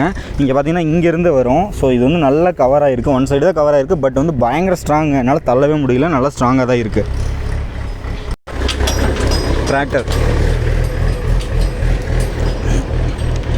பஜாஜ் வந்து நம்பர் பிளேட் மவுண்டிங் வந்து பார்த்திங்கன்னா டெயில் லேம்பில் கனெக்ட் ஆகி டெயில் லேம்புக்கு கீழே தான் நம்பர் பிளேட்டே வர மாதிரி கொடுத்துருக்காங்க. ஸோ இதுவுமே பார்த்திங்கன்னா பயங்கர ஸ்ட்ராங்குங்க. இந்த இடத்துக்கு வந்து ஒரு நம்பர் பிளேட் லைட் வந்து பார்த்திங்கன்னா LED வருது. நீங்கள் பாருங்கள், உங்களுக்கு தெரியும். 3 பீஸ் இருக்குது LED. இந்த இடத்துக்கு பார்த்திங்கன்னா 3 LEDs வருது பார்த்திங்களா. ஸோ இதுவும் வந்து ரொம்ப பிரைட்டாக தான் இருக்குது. நம்பர் பிளேட் போட்டால் பியூர் ஒயிட்டில் அடிக்குது. சூப்பராக இருந்தது. அதேமாதிரி இந்த டெயில் லேம்ப் செக்ஷன் பார்த்திங்கன்னா ரொம்ப ஸ்ட்ராங்குங்க. இது வந்து சும்மா ஏதோ மற்ற வண்டிலாம் சும்மா இடித்தா கீழே உடையிற மாதிரியோ இல்லை வந்து ஆட்டினா கை கால் பட்டா உடையிற மாதிரியோலாம் இல்லை. இது நல்லா ஸ்ட்ராங்குங்க. ஃபுல்லி மெட்டலில் செஞ்சுருக்காங்க. உங்களுக்கு பார்த்தாவே தெரியும்னு நினைக்கிறேன். வண்டியே ஆடுது பாருங்களேன், இங்கே பாருங்கள். ஸோ இது வந்து ஸ்டடியான பார்ட்டு. ஸோ டெயில் செக்ஷன் வந்து ரொம்ப ஸ்டடியாக அமைச்ச பஜாஜுக்கு ரொம்ப நன்றி. அப்புறம் வந்து பார்த்திங்கன்னா ரியர்லேயும் எல்இடி இண்டிகேட்டர் தான் கொடுத்துருக்காங்க. இது வேறு லெவலில் இருக்கும். அதே மாதிரி கிராப் ரயில், இந்த ஒரு கிராப் ரயில் பார்த்திங்கன்னா அவுட்டரில் வந்து பார்த்திங்கன்னா பிளாஸ்டிக்கில் கொடுத்து அதே ஏரியாவில் இன்சைடில் மெட்டலில் கொடுத்துருக்காங்க. ஸோ இதுவும் பயங்கர ஸ்ட்ராங்குங்க. இங்கே பாருங்களேன், இந்த இடத்துக்கு வந்து ஃபுல்லி மெட்டாலிக்குங்க. இதுவும் பிளாஸ்டிக்கு. பட் இன்சைடில் இருக்கிற மெட்டீரியல் வந்து கிராப் ரயிலில் மெட்டாலிக்கில் கொடுத்துருக்காங்க. பயங்கர ஸ்ட்ராங்குங்க. இது வந்து கை கால் பட்டா உடையிற மெட்டீரியல் எதுவுமே கிடையாது. ஸோ இது லைஃப் டைம் உங்களுக்கு நல்லா உழைக்கும், நல்லா மெயின்டைன் பண்ணிங்கன்னா. ரியர் சீட்டோட பொசிஷன் பார்த்திங்கன்னா மற்ற வண்டிகளை கம்பேர் பண்ணுறப்ப இது வந்து ரொம்ப ஃப்ளாட்டுங்க. நீங்கள் வந்து டிரைவர் முதுகில் ஏறிட்டு தான் போகணுன்னு அவசியமே கிடையாது. சீட்டில் மட்டும் உட்காந்துட்டு போகலாங்க. அப்படி தான் இந்த RS 200ஓட கன்ஸ்ட்ரக்ஷன் இருக்குது. இப்போ அம்மாட்டெல்லாம் சொன்னீங்கன்னா ஏறதுக்கு கொஞ்சம் பயப்படுறாங்க. என்ன மொட்டையாக இருக்குது இந்த வண்டியில், ஒன்றுமே இல்லை, ஏதாவது கம்பி வராதா அப்படின்னு கேட்குறாங்க. அவங்களுக்கு வந்து இது கொஞ்சம் இன்கன்வீனியண்ட்டாக ஃபீல் பண்ணலாம். பட் நீங்கள் உட்கார வச்சுட்டுக்கப்புறம் ஸ்மூத்தாக ட்ரைவ் பண்ணிங்கன்னா கண்டிப்பாக உங்களுக்கு ஃபியர் இருக்காது. பின்னாடி இருக்கிறவங்களுக்கு அந்த இந்த கிராப் ரயிலே போதுமானது. இதை பிடிச்சிக்க முடியும். அம்மாவோ தங்கச்சியோ ஒய்ஃபோ யார் உட்காந்தாலும் இங்கே இப்படி பிடிச்சிக்கலாம் இல்லைங்களா. இப்படி பிடிச்சி உட்காந்துக்க முடியும். பார்த்தீங்கன்னா உங்களுக்கு தெரியும். ஸோ வந்து இந்த சீட்டு போதுமான அளவு இருக்குது, சூப்பராக தான் இருக்குது. ரைடர் சீட்டு வந்து பார்த்திங்கன்னா பர்ஃபெக்ட்டுங்க. இந்த ஸ்பாஞ்சினஸ் நல்லா இருக்குது, எனக்கு ரொம்ப பிடிச்சிருக்கு. நான் இன்னும் லாங் ட்ரிப்பில் எதுவும் பண்ணலைங்க. பண்ணினா தான் எனக்கு எப்படி இருக்குன்னு சொல்ல முடியும். குஷன்ஸ் எதாவது ஆட் பண்ணலாமா இல்லை இதுவே நல்லா இருக்கான்ட்டு. எனக்கு என்னென்னா சீட் கவர்லாம் ஆட் பண்ணணும்னா இப்போ இந்த வண்டியில் பார்த்தீங்கன்னா இந்த கட்டிங்ஸ் கர்வ்ஸ்லாம் இருக்குல்ல, இதெல்லாம் வந்து மறைஞ்சிருச்சுன்னா வண்டியோட அழகு கெட்டுருமோன்னு நான் நினைக்கிறேன். அந்த மாதிரி எனக்கு தோணுது. இந்த இடத்துக்கு பார்த்தீங்கன்னா ஒரு கட்டிங்ஸ் இருக்குது, இங்கே ஒரு கட்டிங்ஸ் இருக்குது. ஸோ இதெல்லாம் சீட் கவர் போட்டிங்கன்னா இதெல்லாமே ஹைட் ஆயிரும். ஸோ ஃப்ளாட்டாக தெரியும். அது வந்து வண்டியோட லுக்கு கெடுக்கும்னு நான் நினைக்கிறேன். பட்டு அதுக்கு தகுந்த மாதிரி ஒரு நல்ல சீட் கவர் மேனுஃபேக்சரர்ஸாக பார்த்து பிடிச்சோம்னா நம்ம வந்து இந்த வண்டியோட சீட்டோட ஸ்ட்ரக்சர்ஸ் மாறாமல் நம்ம அப்கிரேட் பண்ண முடியுதான்னு பார்க்கலாம். செயின்ஸ் பார்த்தீங்கன்னா ஓப்பனில் தான் இருக்குது. பல்சர் 150ல் பார்த்தீங்கன்னா செயின் கவர் ஃபுல்லாகவே மூடி இருக்கும். ஸோ மண், டஸ்ட்டு எதுவுமே ஆகாது, நீட்டாக இருக்கும் உள்ளே. ஒவ்வொரு டைம் சர்வீஸ்க்கு நான் போகிறப்பவும் பார்த்தீங்கன்னா அதில் லைட்டாக கருப்படிச்சிருக்குமே தவிர செயினில் வந்து மண், கல் அதெல்லாம் எதுவுமே இருக்காது. பட் இப்போ வர வண்டிகள் மேக்ஸிமம் வண்டி 100cc வண்டிகள்லாம் வந்து பார்த்திங்கன்னா செயின் கவரோடு வருது. பட் அதுக்கு மேலே இருக்கிற வண்டிகள்லாம் பார்த்திங்கன்னா செயின் கவர் இல்லாமல் இப்படி ஓப்பனாக தான் வருது. என்னால் புரிஞ்சிக்க முடியுது. ஹீட் ஹையாக டெம்பரேச்சர் மெயின்டைன் ஆகும். செயினில் அதிகமாக வண்டி சிசி அதிகமாக இருக்கிறதுனால ஹை ஸ்பீடில் செயின் ஹீட் ரெடியூஸ் ஆகிறதுக்காக தான் ஓப்பனாக கொடுத்துருக்காங்கன்னு எனக்கு புரியுது. பட் இருந்தாலும் செயின் கவரே இதுக்கு போட்டாலும் அவ்வளோ நல்லா இருக்கும்னு எனக்கு தெரியல. இது பெட்டர், ஓகே தான். நம்ம மெயின்டைன் பண்ணிக்க வேண்டியதான். எவ்ரி 500 கிலோமீட்டர்ஸ் நம்ம செயின் க்ளீன் பண்ணி லூப்ரிகேஷன் பண்ண வேண்டியது நம்மளோட பெரிய பொறுப்பு. நம்ம அதை பண்ணலைன்னா நம்ம வண்டியோட செயின் நம்ம அடிக்கடி மாற்ற வேண்டியது வரும். ஸோ நீங்கள் செலவு பண்ண தயாராக இருந்தீங்கன்னா நீங்கள் அதை அப்படியே விட்டுடலாம். செலவு பண்ண தயாரெல்லாம் நான் பராமரிக்கணும்னு நினச்சிங்கன்னா, லைஃப் டைம் நல்லா வரணும்னு நினச்சிங்கன்னா செயின் ஸ்ப்ராக்கெட் அடிக்கடி மெயின்டைன் பண்ணுங்கள். இது வந்து பார்த்திங்கன்னா ஃபுட் பெக்ஸு, ரைடரோட பில்லியன் சீட்டில் உட்காரவங்களோட ஃபுட் ரெஸ்ட்டு. இது வந்து பார்த்திங்கன்னா ஃபோல்டு பண்ணிக்கலாம். ஆனால் பயங்கர ஸ்ட்ராங்கஸ்ட் பிளாஸ்டிக்கு, நல்லா இருக்குது, குவாலிட்டியாகவும் இருக்குது. நம்ம வெயிட்டை கண்டிப்பாக இது தாங்குங்க. அப்புறம் வந்து இந்த ஃபுட் பெக்ஸை மேனேஜ் பண்ணுற இந்த ராட் வந்து பார்த்திங்கன்னா இந்த மெட்டல் பார்ட்டு சூப்பராக இருக்குங்க. நல்ல குவாலிட்டியாகவும் ஸ்டைலிஷாகவும் இருக்குது. சாரி கார்டு பார்த்திங்கன்னா ஃபிட் பண்ணி கொடுத்துட்டாங்க. வண்டியோடய வருதா இல்லை டீலர் என்கிட்ட ஆஃபர் பண்ணுறாங்களா அது தெரியல. பட் வந்து சாரி கார்டு பர்ஃபெக்டாக இருக்குது. கண்டிப்பாக சாரி உள்ளே இன்சர்ட் ஆகாது. கண்டிப்பாக இந்த ஃப்ரேம் ரொம்ப யூஸ்ஃபுல்லாக இருக்கும். நல்லா ஸ்ட்ராங்காகவும் இருக்குது, ஸ்டைலிஷாகவும் இருக்குது. சைலன்சர் பற்றி சொல்ல மறந்துட்டேங்க. NS 200ல் பார்த்திங்கன்னா சைலன்சர் சைடில் தெரியாது. ஃபுல்லாகவே என்ஜினுக்கு கீழ்ப்பகுதியிலேயே வந்து மஃப்ளரு, அப்புறம் வந்து பார்த்திங்கன்னா கேட்டலிக் கன்வெர்ட்டர் எல்லாத்தையுமே கீழே பண்ணியிருப்பாங்க. பட் இந்த வண்டியில் பார்த்திங்கன்னா RS 200ல் கேட்டலிக் கன்வெர்ட்டர் இன்ஜினுக்கு கீழே கொடுத்துட்டு அடக்கமாக ஒரு சைலன்சரை கொடுத்துருக்காங்க. ஸோ இந்த சைலன்சரோட பொசிஷன் எனக்கு ரொம்ப பிடிச்சிருக்கு. மேட் ஃபினிஷில் அவுட் சைடு பிளாஸ்டிக்ஸ் கொடுத்துருக்காங்க. இதெல்லாம் வந்து பிளாஸ்டிக்குங்க. இது வந்து உள்ளே இருக்கிற மெட்டீரியல் வந்து பார்த்திங்கன்னா மெட்டல். ஆக்சுவலாக இந்த மாதிரி தனித்தனி பார்ட்டாக கொடுக்கறதுனால என்னென்னா மெட்டலே டேரெக்டாக கொடுத்துருந்தா வண்டி ஏதாவது உரசுறப்ப சைடில் ஏதாவது டேமேஜ் ஆக வாய்ப்பு இருக்குது. சைலன்சர் பார்த்திங்கன்னா உள்பகுதியில் தான் இருக்குங்க. ஃபுட் ரெஸ்ட் பார்த்திங்கன்னா இங்கே இருக்குங்களா, இதுக்கு கீழே உள்ளே தான் இருக்குது. ஸோ வந்து எங்கேயுமே உரசாது. அதையும் மீறி ஏதாவது ப்ராப்ளம் வச்சுனாலும் இந்த பிளாஸ்டிக் தான் டேமேஜ் ஆகும். ஸோ நம்ம வந்து ஆஃப்டர் சேல் வந்து நம்ம மெயின்டெனன்ஸ் நம்மளுக்கு கொஞ்சம் வந்து கையை கடிக்காமல் சைலன்சரே மாற்றணும், அந்த மாதிரி ப்ராப்ளம்லாம் இல்லாமல் இருக்கும். ஸோ இது பெஸ்ட் இன் கிளாஸ் சைலன்சர். ஃப்ரண்ட்டில் இருக்கிற பவரை பின்னாடியும் கொடுத்தாங்கன்னா கண்டிப்பாக நம்மளுக்கு டிரைவிங்கில் ப்ராப்ளம் வரும். ஸோ அதனால் பவர் எவ்வளோ கொடுக்குறீங்களோ அதுக்கு தகுந்த மாதிரி தான் வண்டி நிற்கும். ரியர் பிரேக்கில் ஃப்ரண்ட்டில் நீங்கள் லைட்டாக டச் பண்ணிங்களா வண்டி அப்படியே நிற்கும். ஸோ பிரேக்கிங்கில் ரொம்ப நாலேஜ் தேவை. கண்டிப்பாக அது இருந்ததுனா தான் வண்டியோட பர்ஃபார்மன்ஸை நம்ம கரெக்டாக யூஸ் பண்ணி யூட்டிலைஸ் பண்ண முடியும், தெரிஞ்சுக்கவும் முடியும், வண்டியை கண்ட்ரோலும் பண்ண முடியும். இந்த கிளிப் ஆன் ஹேண்டில் பார்ஸ் இருக்குல்லங்க, எனக்கு பல்சரில் இருந்த ஃபீலே தான் இருக்குது. இதே கிளிப் ஆன் ஹேண்டில் பார்ஸ் ஸ்டைலில் தான் வந்து பல்சர் 150cc இருந்துச்சு. என்னோடய 22 இயர் அந்த ஏஜ்லேயும் 22 இயர்ஸ் அந்த ஏஜ்லேயும் பார்த்தீங்கன்னா நான் பஜாஜில் தான் சூஸ் பண்ணியிருந்தேன். இப்போ எனக்கு 30+ ஆகுது. நான் இப்போவுமே பஜாஜ் தான் வாங்குகிறேன். ஸோ என்னோடய லைஃப் டைமில் பார்த்தாவே பஜாஜ் தான் ஒரு பார்ட்டாகவே இருந்திருக்கு. ஸோ பஜாஜ் மேலே வச்சுருக்கிற நம்பிக்கை கண்டிப்பாக வந்து அவங்க அதை புரிஞ்சுக்கிட்டாங்கன்னு நான் நம்புகிறேன். மக்களும் அவங்க பஜாஜ் அதிகமாக நேசிக்க ஆரம்பிச்சிட்டாங்க. என்ன தான் நிறையா வேரியண்ட்ஸ் மாடல்ஸ் பிராண்ட்ஸ் வந்தாலும் பஜாஜ் வந்து தங்களோட மார்க்கெட்டில் பயங்கர ஸ்டாண்ட் பண்ணிட்டாங்க. ரீசெண்டாக பெட்ரோல் ப்ளஸ் சிஎன்ஜியில் ஓடுற பைக்கெலாம் லான்ச் பண்ணி மார்க்கெட்டே போட்டு பட்டையை கிளப்பிட்டு இருக்காங்க. பஜாஜுக்கு நான் கொடியெல்லாம் பிடிக்கலைங்க. என் லைஃப்பில் பஜாஜ் எப்படி ஒரு பார்ட்டாக இருந்துச்சுங்கிறத பற்றி தான் நான் பேசிகிட்டு இருக்கேன். டிரைவிங் பண்ணுறவங்க உட்கார இடத்துல பார்த்திங்கன்னா ரப்பர் பேட்ஸுங்க. இது வந்து ரப்பரு, பியூர் ரப்பரு. இது வந்து பிளாஸ்டிக்கு.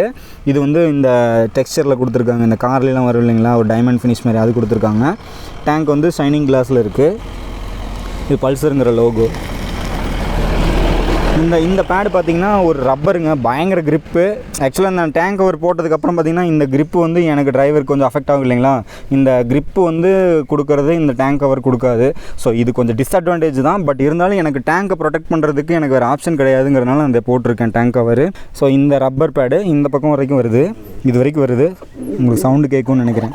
ஸோ இந்த ரப்பர் குஷன் வந்து டிரைவருக்கு நல்ல கிரிப்பை கொடுக்குது. வண்டியில் நீங்கள் ஸ்டேபிளாக உட்காந்துட்டு ட்ரைவ் பண்ணலாம், கெத்தாக ரைட் பண்ணலாம். இந்த ஸ்ப்ளிட் சீட் ஸ்டைல் எனக்கு ரொம்ப பிடிச்சிருக்குங்க. நீங்களே பாருங்களேன். டிரைவர் வந்து கொஞ்சம் லோயராகவும் அதுக்கு பின்னாடி உட்கார்ற பில்லியன் வந்து பார்த்திங்கன்னா பர்ஃபெக்டான ஒரு இறக்கமாக இல்லாமல் மேடாக இல்லாமல் இந்த ஃப்ளாட்டில் இருக்குது. ஸோ வந்து இந்த பொசிஷனு பின்னாடி உட்கார்ற பில்லியன் பொசிஷன் ரொம்ப நல்லா இருக்குது. உட்கார்றதுக்கு ஸ்டைலிஷாகவும் சேஃப்டியாகவும் இருக்குது. நெக்ஸ்ட்டு பார்த்திங்கன்னா இந்த கன்சோலில் வந்து சைடு ஸ்டாண்டு இண்டிகேட்டர் இருக்குங்க. நான் சொல்ல மறந்துட்டேன். சைடு ஸ்டாண்டு இண்டிகேட்டர் இருக்குங்களா, சைடு ஸ்டாண்ட் எடுத்திங்கன்னா இந்த மார்க் போயிடும்.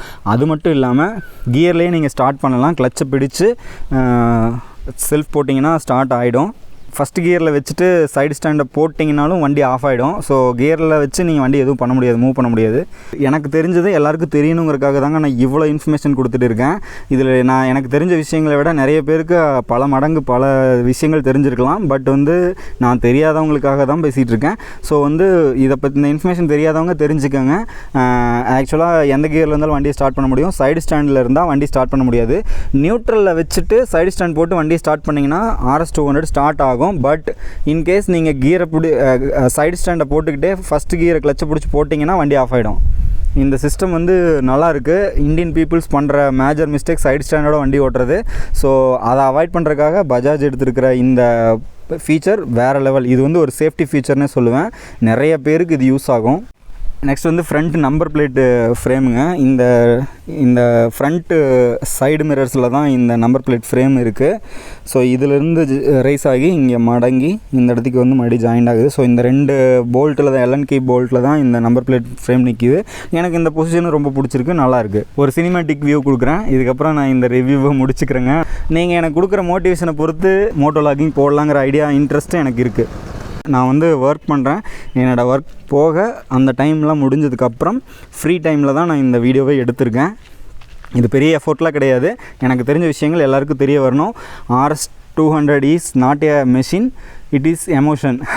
அது எமோஷன்னு ஏன் சொல்கிறேன் அப்படின்னா, இது வண்டி கிடையாதுங்க. இது வந்து ஒரு டெவில். இது நினச்சா அந்நியனாகவும் போகும், நினச்சதுன்னா அப்படியே அம்பியா மாதிரி விக்ரம் சார் எப்படி பெர்ஃபார்ம் பண்ணாரோ அந்த மாதிரியே தான் இந்த வண்டியும் பெர்ஃபார்ம் பண்ணும். இது வந்து டியூவல் மோடுங்க. ஃபேமிலிக்காகவும் நீங்கள் யூஸ் பண்ணலாம்.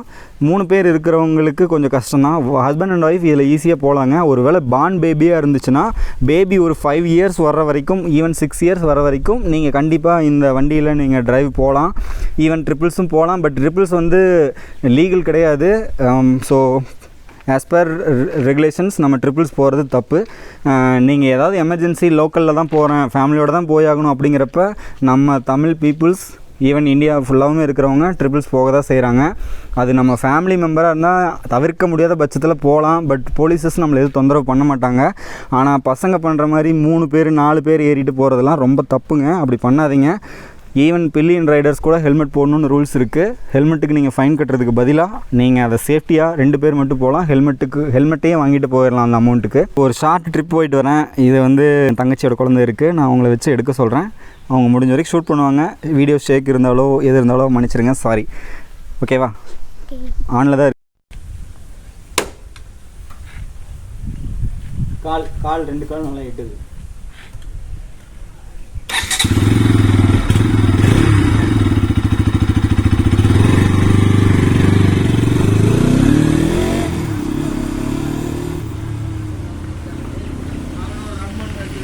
ஒரு விஸ்கி வந்து மாட்டலாம்.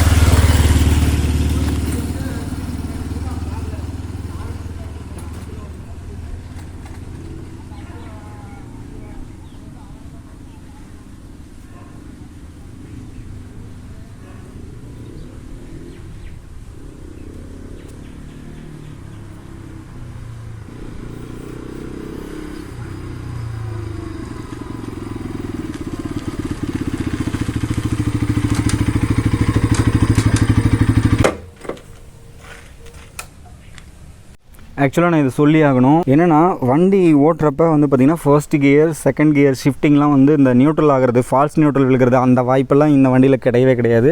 நீங்கள் ஃபஸ்ட்டு போடணும்னு நினச்சி ஃபஸ்ட் போட்டிங்கன்னா ஃபஸ்ட்டு தான் விழுகும் நியூட்ரல்லேருந்து. அதே மாதிரி செகண்ட் போடணும்னு நினச்சி போட்டிங்கன்னா அந்த நியூட்ரலுக்கு போயிட்டு செகண்டில் விழுகிறது உங்களுக்கு தெரியவே தெரியாது. அந்த நியூட்ரல் தான் போடணும்னு நினச்சி நீங்கள் கரெக்டாக லிஃப்ட் பண்ணிங்கன்னா அந்த மீடியமான ஃபஸ்ட் கியர்லேருந்து லைட்டாக தூக்குறப்ப ஈஸியாக நியூட்ரல் போட்டலாம். ஸோ நீங்கள் நினச்ச மாதிரி தான் வண்டிக்கு கியர் விழுகுது. ஸோ கியர் மிஸ்ஸிங்லாம் எதுவும் கிடையாது.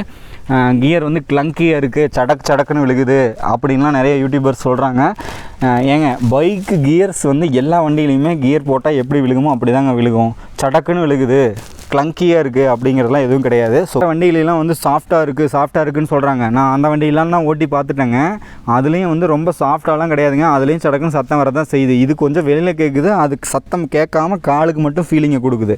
ஸோ 2 ஒன்று தான். இதோட பவர் ரிலீஸிங் வந்து யாராலையுமே ட்ரஸ்ட் பண்ண முடியாது. ஒரு 200 cc ஓப்பனிங்லாம் வந்து பார்த்திங்கன்னா வேறு லெவலில் இருக்கும். நீங்கள் ஃபேமிலி மேனாக இருந்தால் என்ன ஸ்பீடில் போகணுமோ அந்த ஸ்பீடுக்கும் இது கை கொடுக்கும்.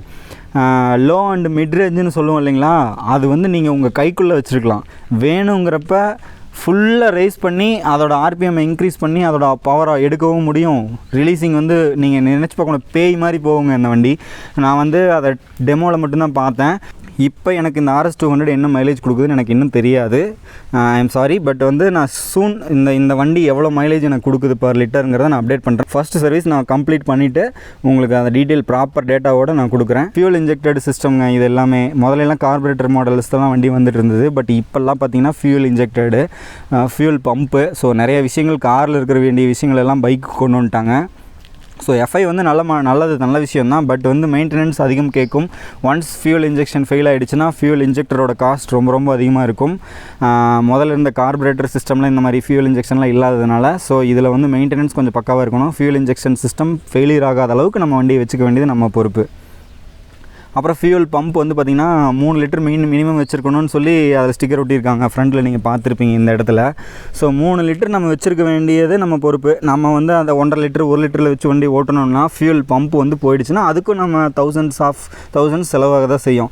ஸோ நம்ம எல்லாமே அப்கிரேட் ஆகிறது நல்ல விஷயந்தான். பட் வந்து நிறையா மணி டிமாண்ட் பண்ணுங்கிறதையும் நீங்கள் புரிஞ்சுக்கோங்க. எவ்வளோ ஃபீச்சர்ஸ் நம்மளுக்கு இருக்கோ அதோட மெயின்டெனன்ஸ் நம்ம கொடுத்தாகணும். நம்ம மெயின்டைன் பண்ணலைன்னா அந்த ஃபீச்சர்ஸ் எல்லாமே ப்ராப்ளம்ஸாக மாறும்.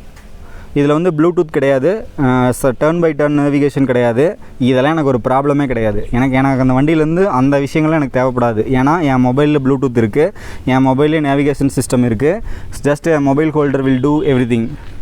ஓகேங்களா? மொபைலை ஃபிட் பண்ணிட்டோம்னாவே நம்மளுக்கு தேவையான எல்லாமே கிடச்சிரும். வீடியோ டைம் ஸ்பெண்ட் பண்ணி பார்த்ததுக்கு ரொம்ப நன்றி. என்னடா எல்லாமே வெர்டிக்கலாக எடுத்திருக்கான்னு சொல்லி நினைக்கிறது எனக்கு புரியுது. நான் வந்து ஹரிசான்டலாக வீடியோ எடுக்கலை. ரீசன் என்னென்னா இப்போலாம் ஷார்ட்ஸ் தாங்க அதிகமாக வியூஸ் போகுது.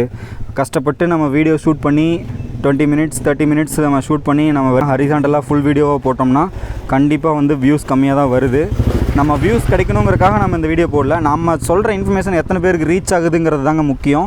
ஸோ எனக்கு வியூஸ் ஏற்கனவே எனக்கு 3000 சப்ஸ்கிரைபர்ஸ் வந்திருக்கீங்க. அது 4000 இன்னும் 200 மாறப்போகுது. அந்த 3800 பேருக்கும் என் மனமார்ந்த நன்றிகள். இந்த A to Z வைப்ஸ் சேனலை சப்ஸ்கிரைப் பண்ணுங்கள், உங்கள் ஃப்ரெண்ட்ஸ்க்கு ஷேர் பண்ணுங்கள். தேங்க்யூ.